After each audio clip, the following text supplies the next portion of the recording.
Hi, Twain. All right, Hi, so good we're evening. gonna How are you doing? officially start. So I want to welcome you guys back to another episode of Mentorship Mondays. I hope you are as excited as I am. It feels like, as you guys said in the chat, it feels like years, and so I'm so excited to be back with you. And this is where we talk about conversations about career journeys and where we learn just about different paths of careers and success stories. And so I'm so excited to have my guest here with us, Twain Richardson.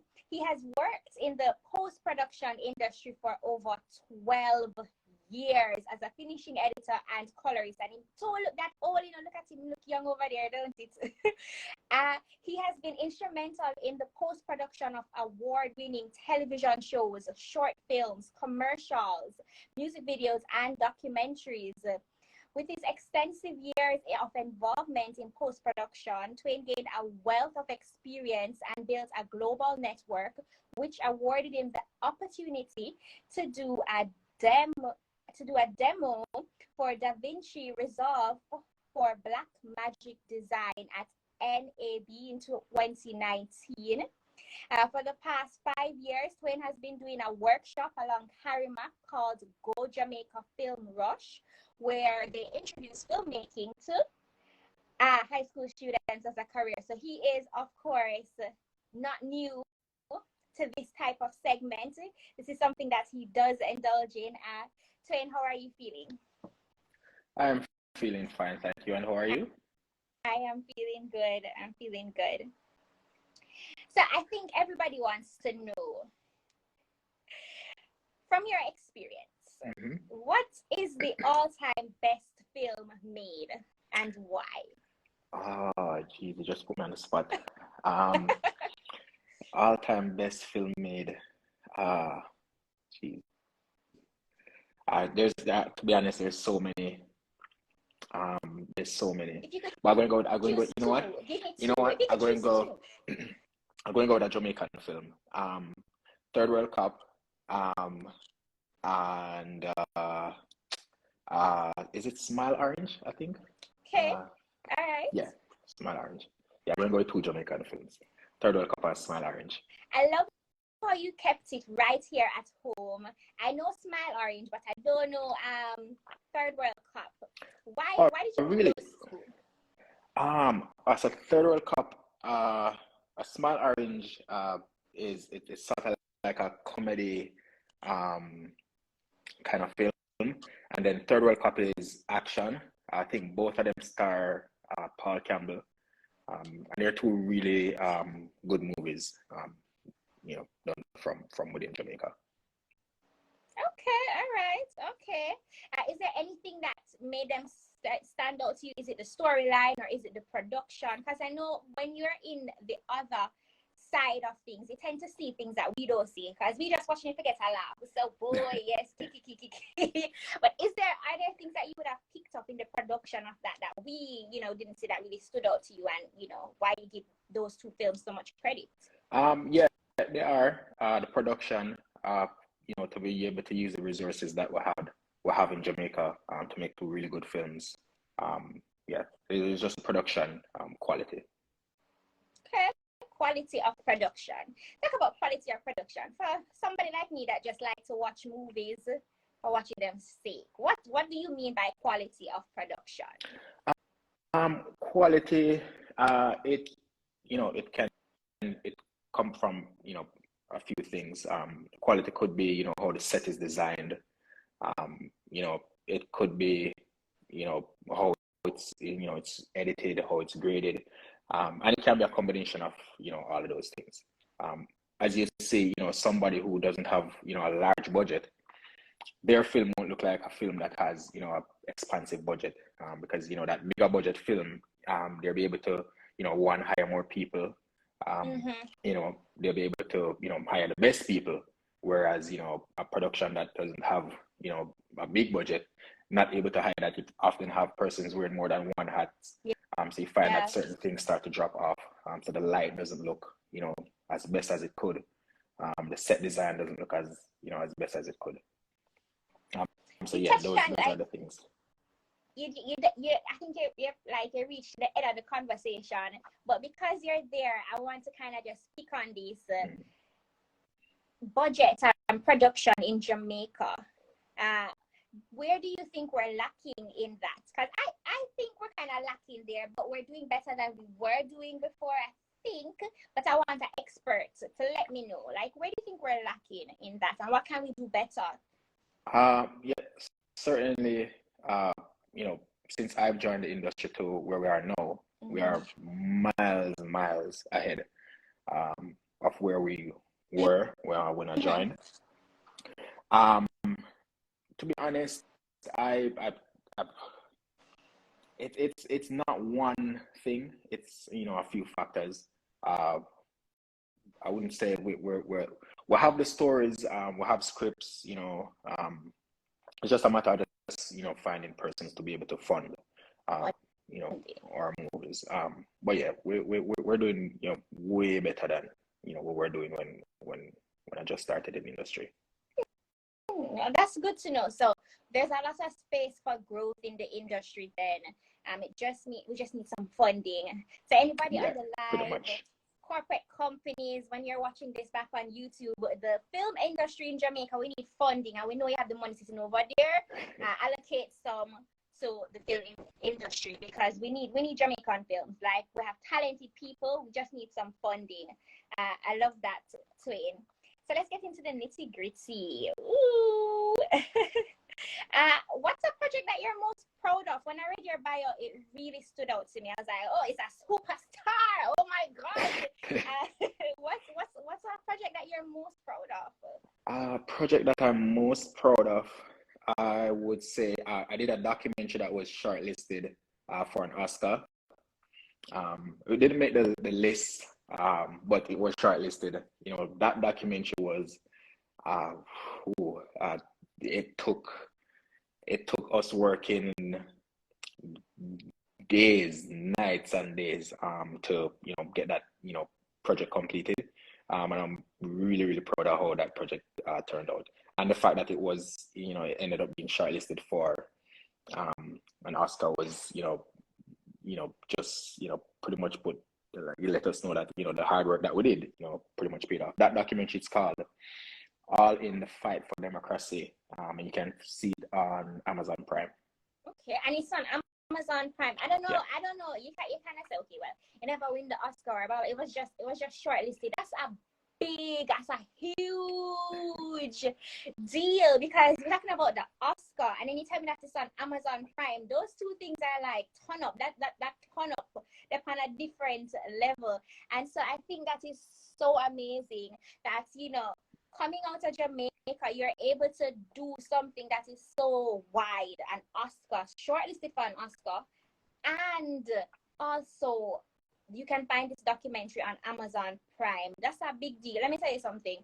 I was shortlisted to be head girl. Yes, I just said that, shortlisted. And to me, that's a big deal for me. If I could put that on my resume, I wasn't a head girl, but I was shortlisted to be head girl. And so, those are the things that we have to realize, that we have to celebrate those small, it's not small, we have to celebrate the things that seem small to us, because it's not small, because they're really and truly big deals. I see for Cameron in the chat saying, Oscar, that's tough. That's a huge accomplishment. How did you feel about that? Like, what emotions were rumbling up and down in you? To be honest, when I got the news, I really just I couldn't believe it. It's something that I've dreamt of since joining the industry, and to be able to the hard work that you put in to see that it's being recognized. It's amazing. Like I can imagine when I do win it, how I'm going to feel. We will be cheering you on. Minds of Jamaica will be right behind you, and the rest of Jamaica right behind you, because that's speechless, and I don't normally speechless, right? So that's really a huge accomplishment. So I want to say congratulations about that accomplishment. Thank you. I thank you so much for sharing, that project with us, because you're letting other persons know, you're letting the young people out there that are watching know that, listen, your dreams and your goals, they are indeed possible. The things that we think about that, we don't really see as being possible. We don't hear about persons, from Jamaica really, and one and two, we can pinpoint them. We can say 1, 2, 3, 4. Those persons are in the film industry. And for you as a young person to make such an accomplishment, that's a big deal. Cameron says we have to post that and share it on the MOJ page. I support that right through. So a lot of persons were asking me this question, and I didn't have the answer for them. I mean, I could have pinpointed and said, well, probably that's what he does. But what does a colorist and finishing editor do? It's kind of like a fancy career. Is it really a fancy career? Do you get that red carpet type of feel? Like, what do you do? It's a technical career. Pretty much in layman's term, usually, on these big budget films, they shoot on these high-end cameras. And the computers, they aren't able to, when you're doing a 2-hour film, the computers can't manage you going through, for instance, they do a 2-month shoot. That's a lot of footage. The computer can't manage going through all that footage. So what they'll do is that they'll make what we call proxy files, which are smaller files, that the computer can easily play back. You do what you call the creative editing, which they call offline editing. Then when the creative is done, the producer signs off, the director signs off, they'll pass it to what you call an online editor, / conform editor, / finishing editor. It's pretty much the same. It's just that the roles have been evolving over the years, and so the names have changed a bit, but it's pretty much the same. What we do now is we take that, we reconnect back to the high-res files, and we make sure that everything is reconnected properly, and also we'll fix any issues that arise. We'll do any further additional changes that that they want to do. And then we pass it off now to the colorists, who, for the lack of better term, they make it look pretty. So when you're watching a movie and you see that, for instance, you're watching a movie and they're in somewhere that feels cold and you see it have that blue tone to it, and that's a colorist, working his magic. Or you watch a movie and start feeling sad, it's just a colorist playing with the colors to evoke certain emotion.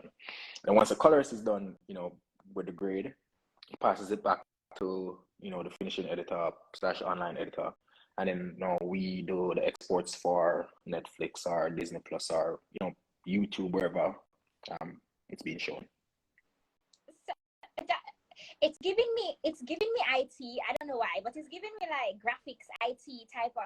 I see you like with the big monitors, like with your decks and like four monitors and you're just like, is that the vibe? Yes, it is the vibe. One of the things that you want to do is that you want to be able to see the film in the environment where someone is going to be able to see it. So for instance, if something is being shown in a theater, you want to be finishing and coloring your movie in a theater.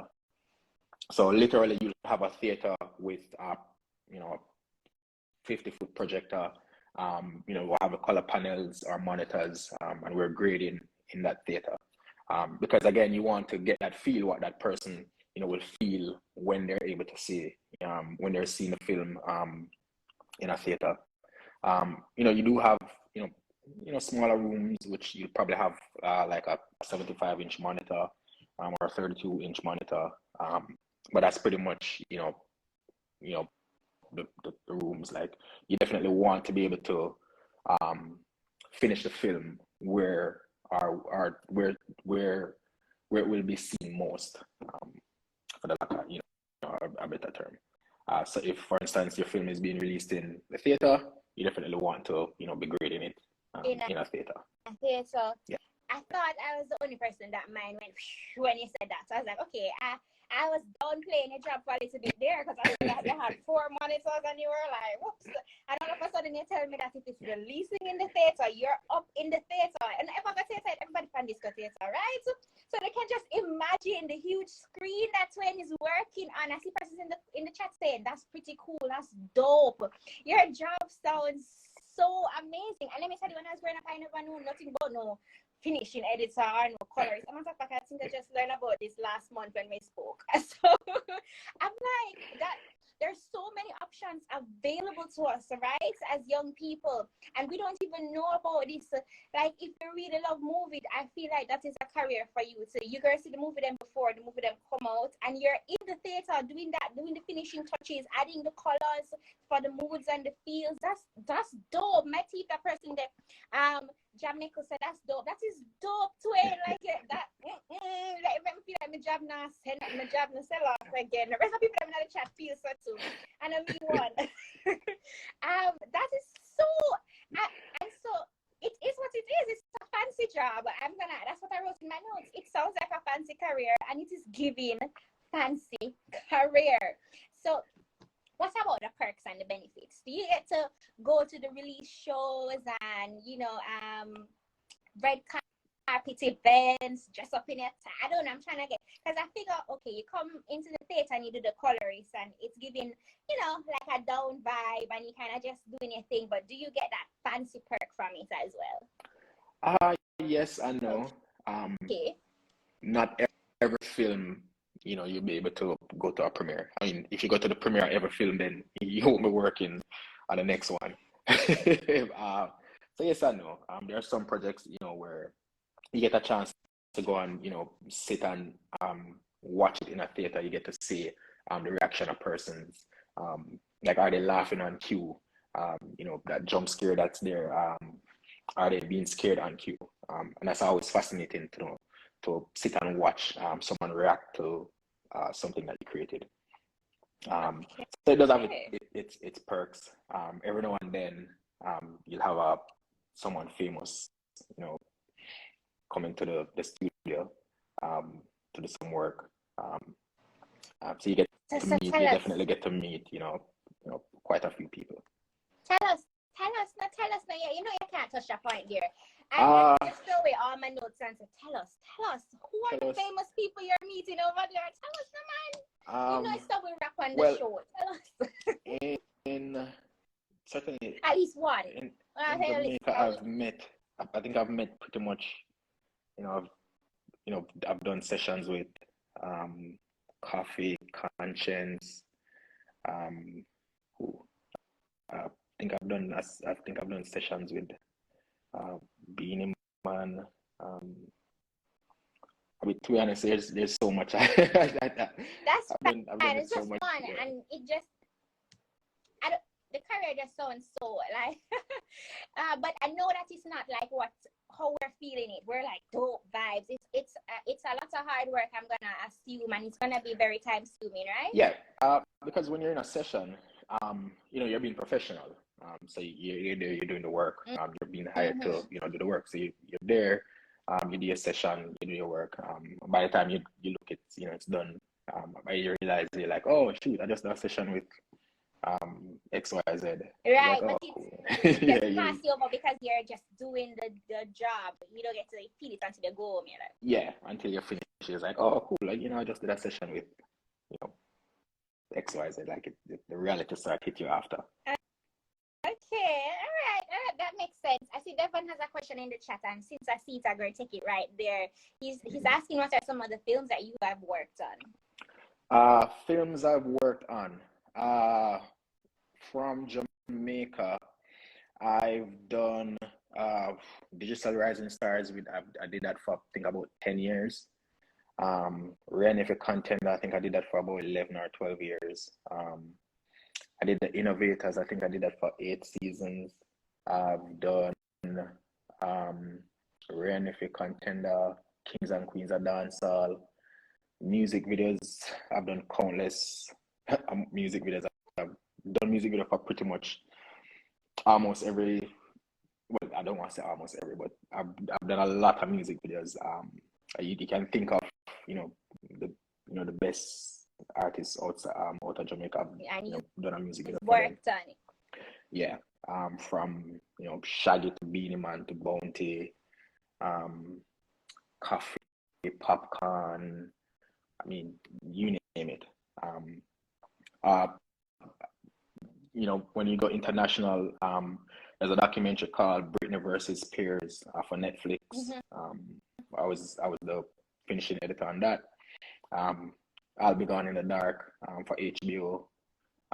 Somebody Feeds Phil. I did season 5 and season 6. I was the finishing editor on that as well.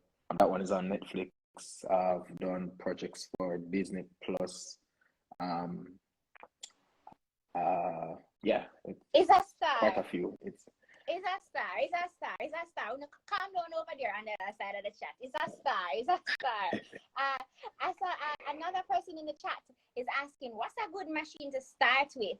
So we kind of just all over the place, but I love it's so interesting, and that's just it. Like, if you're starting out in this, you have a love for film and you want to start creating. What is a good machine to start with?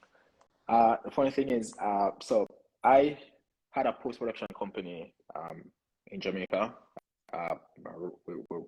We ran that for about I think 11 years before I actually came here. When I started that company, with MacBook Pro. At the time, it was a 17-inch MacBook Pro and a hard drive. So that's how I started the company. So definitely, I'd say if you can get a MacBook Pro, I think you want to try and get the best graphics card that you can in it. Also the best processor. And you can start there. All right, so there you have it for that question. I see another question in the chat. The question them coming. At the first ever ask so much question, so I'm a star over here. I hope that persons don't hear me. Somebody else is asking what are some of the tools and software that you use, and I assume right now. So you started out with MacBook Pro and a hard drive and whatever. What are some of the tools and softwares that you use now? In my day-to-day, I use DaVinci Resolve. It's a color grading software, a finishing software that we use. Outside of Resolve, there's another program called Edit Ready that I use daily. Topaz, DVO tools. These are all things that I use throughout the process. What I need to upres, a clip. By upres, I mean, you do documentary work. Sometimes they're getting things that have been shot like from 70s, the 80s, which the format is very small, and so we have to bring that up to, in layman's term, bring it up to today's standard, which upres it. The main one is DaVinci Resolve. That's the major one that I use. And I'm getting serious tips up here, serious tips. He's sharing all the secrets with you. Another question is, have you ever planned or thought about doing a movie or a series? Oh, yes, for sure. I definitely want to do a movie or a series. It's definitely, something I'm thinking of doing. And not now, but definitely it's on my list of things. All right, so we're gonna watch. I hope you're all following Minds of Jamaica and you're following Twain, because you gotta stay tuned for that. You have to stay tuned for that. So let's get to the journey. Let us get to the journey. And I see a question in the chat that is reflecting that. So I want to get into the journey. When did you figure out that this was the career for you? How did you get here? Was this always the journey? Was this always the path? Was this it? No, so I'm from humble beginnings. I wanted to be a civil engineer. Of course, my mom couldn't afford to send me to university. But I wanted to be a civil engineer. And so it turns out that I got a job at a company doing data entry. It's a camera company. And so, the guys there, they were showing me the cameras.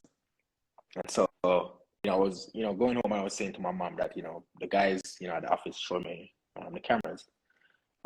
She's like, that's something that you could probably look into, but, I didn't want to hear that. I want to be a civil engineer. Right. So I'm, working, trying to save up some money to become a civil engineer. So she actually found out about CPTC. So she kept saying it to me, go and look about it, done, and just to get her to stop nagging me. I said, so CPTC is, yeah, man, so CPTC is a school that teaches video production in Jamaica. All right. And so, she found out about it, and so, to get her to stop nagging me about it, I said, okay, fine. I went and they had a certificate course in video production. So I went and did the course, and in the course they teach about, pre-production, production, and post-production.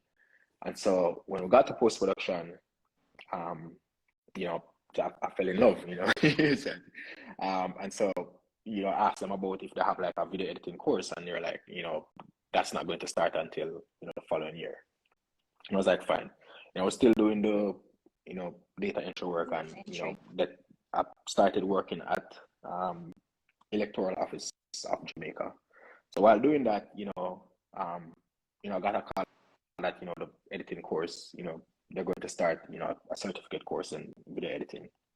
Started doing that. And so Hype TV, I usually go home every evening, watch Hype TV, have a program called Up and Live. I used to religiously watch every evening. And so one evening they had a competition where the winner of the competition would get to co-host one of their live events. So I entered that competition and I won. So when I won, I went there and I met the owner for Hype TV. And I was saying to him that, I applied to be a camera person, a couple months ago. And he's like, well, we don't want a camera person, we want an editor. I was like, well, I know how to edit, which, I didn't know how to edit. So this was a Wednesday, and he was like, when can he start? And I was like, I can start Monday. So the Friday I quit my job at electoral office, and the Monday I started working at Hype TV as a video editor, which I had no idea how to edit. But thankfully, Johan and Courtney, which was the supervisor and editor, they took me under their wings and pretty much guide me and show me how to get into the career. Stayed at Hype TV for I think 3 or 4 years. Left IPV and then started working at a company called DSC Media. I think I was at DSC Media for about 4 years. And then I decided that, I wanted to start, my own company, which, when I was starting the company, the first project I got, the producer said to me that, she's not going to write the check, unless it's a registered company. So, I ran over to electoral company's office, write out the form same time, register the company, and I tell her that I want half a deposit for the project. She gave me the half of the deposit, and I went and buy the computer, and that's how I started the company, and it's been uphill from there. Yeah, I love, why I love when we come on Mentorship Mondays. I love when we come on Mentorship Mondays, stories like this. Stories like this. You know what I just learned from you, Twain? You have to take a chance on yourself. Oh, yes. Like, this is not your path. Yeah, you knew what you wanted to do. You wanted to become an engineer. You knew that it was going to be hard. You set out and you worked. You're saving up money, and then you started to learn something new, and it's all right. And your mother start pestering and say, well, try this out, try this out, try this out. Now, sometimes you need somebody to just push a little bit, try this out now. And then you took a chance on yourself. You entered a competition. A lot of us, we sit down, we see these things, and say, something that do that, and we don't do it.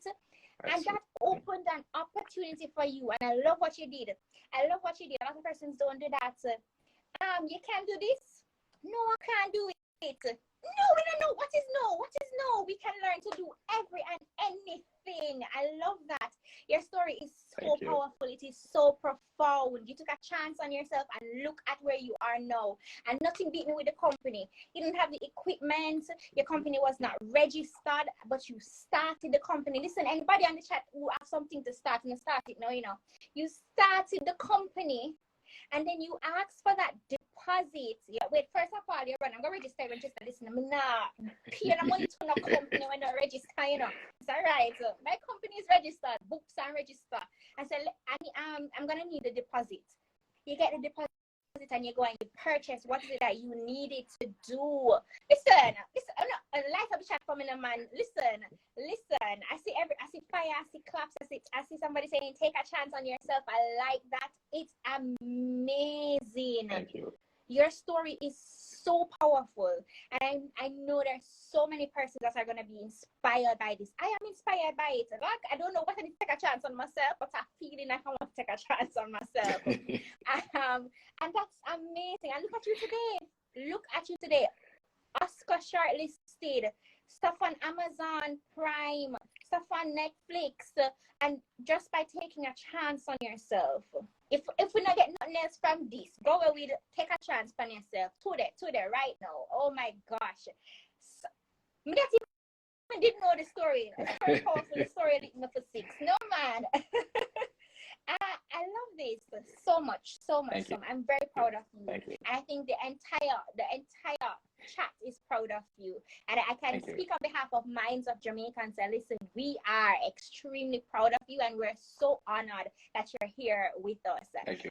We're not even done yet. It's not like we're done, right? I have one more question. Well, 2 actually. Yeah. I want to go over into, you have been exposing youth into the industry. This is not the first time for you. This is not you. I'm sure you've told your story several times. You've told persons, you know, what is it that you do? You get youth inspired with your Go Jamaica Film Rush that you do with Karamak.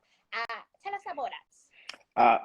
So Go Jamaica started about 5 years ago. So what happened was that,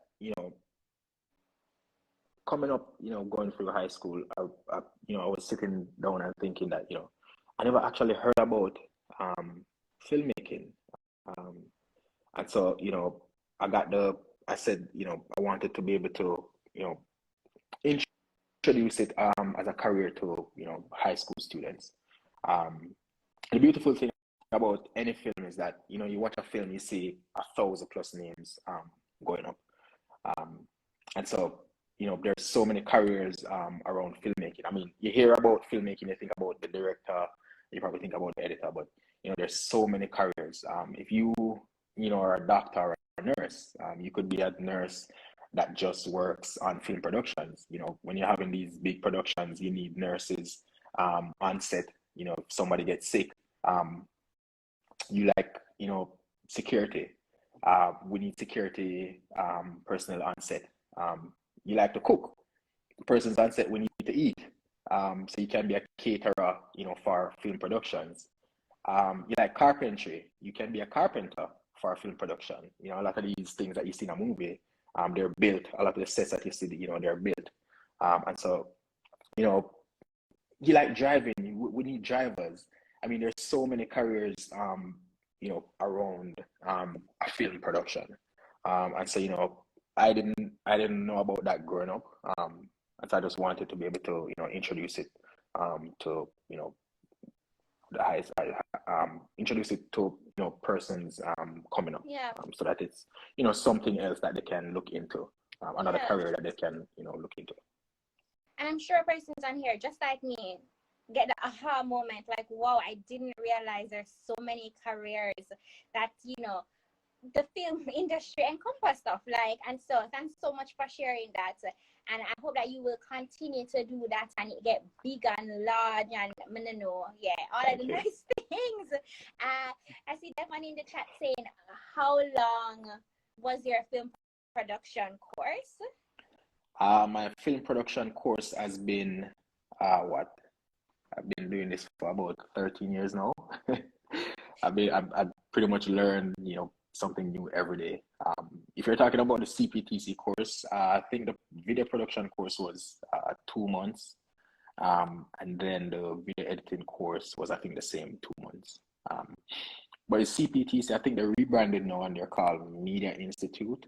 But yeah, it is, you search for either CPTC or Media Institute. Yeah. But again, I mean, there's so many, we're lucky to be born in the age where we have the internet. There's so many, places out there that, you can go and, learn about, pretty much, careers about, film. Yes. YouTube, I mean, you can go on YouTube and you can type in, a producer, how to become a film producer, or how to become, a film, etc. So we're born in the age where, we're luckily, information is, just a type away. Type away. That's so amazing. All right. So I want to end on this note. I love to end with a little bit of positivity because we're not just here to learn the nitty-gritty about the career, but I want you to, what would you say to a youth that they have a dream? They have a dream. They know that they want to work in the film industry, but they can't. They don't see it possible. And a lot of persons say, well, me never seen nobody do that yet. Come out of Jamaica. Oh, you think so? Listen, man, go be an accountant or go be a lawyer, man. Stop foolishness. What would you say to a youth that, they have that dream to be in the film industry? You mentioned accountant. You can be an accountant for production. And if you want to specialize, you can be a post-production accountant. Again, no, man. You can watch any movie, and again, there's a 1,000+ names going up in the credits, and these are all persons, making a living from whatever they're doing in film production. My advice to anyone is two things. Is to one, don't give up. The road definitely is, a rough one. I remember when I was doing, some of the biggest, productions in Jamaica, and I can't find food to eat because every single dollar I'm making, I'm putting back into the business. And when I mean every single dollar.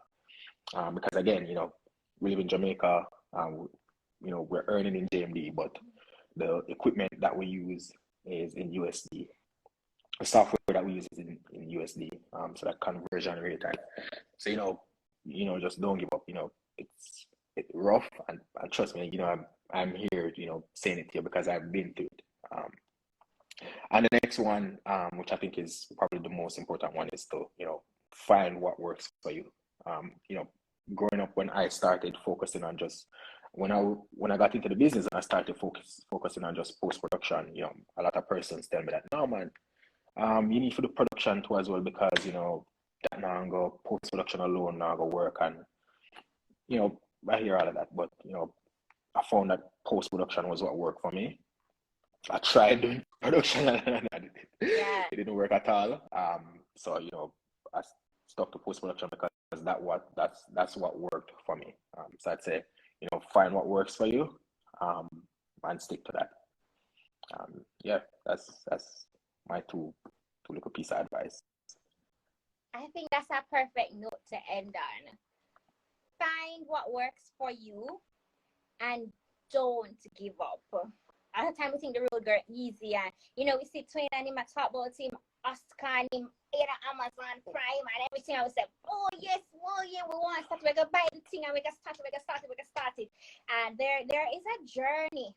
There is a journey. Hey, I tell you about the journey. And so don't give up. That's what Twain said. And find what works for you, because hey, it may not be post-production, it may be production. It may be something else, but explore and find what you like and cue into that and hold on to that.